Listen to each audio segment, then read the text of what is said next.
रस्ता सुरक्षा नियम जे आपण नेहमी पाळले पाहिजेत. रस्ता ओलांडताना दोन्ही बाजूंनी पहा. झेब्रा क्रॉसिंगचा वापर तेव्हाच करा जेव्हा वाहने थांबलेली आणि वॉकिंग मॅन सिग्नल हिरवा असतो. दुचाकी चालवताना हेल्मेट परिधान केल्यास आपल्याला दुखापतीपासून संरक्षण मिळते.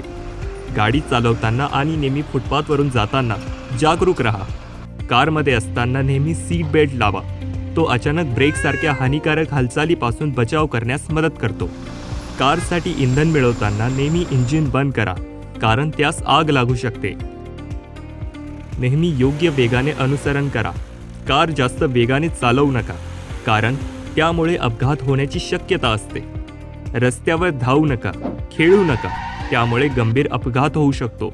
वाहनांच्या बाहेर हात कधीही काढू नका, कारण काही पासिंग वाहनांमुळे नुकसान होऊ शकते. पादचाऱ्यांसाठी बनवलेले पदपथ किंवा पदपथ वापरण्याची सवय करा. भारतासारख्या काही देशांमध्ये लोक रस्त्याच्या डाव्या बाजूने चालतात आणि US सारख्या काही देशांमध्ये लोक रस्त्याच्या उजव्या बाजूने चालतात. गाडी चालवण्यापूर्वी नेहमी टायरचे ब्रेक इत्यादी तपासा. चालताना किंवा कोणतेही वाहन चालवताना तुमचा मोबाईल फोन वापरू नका.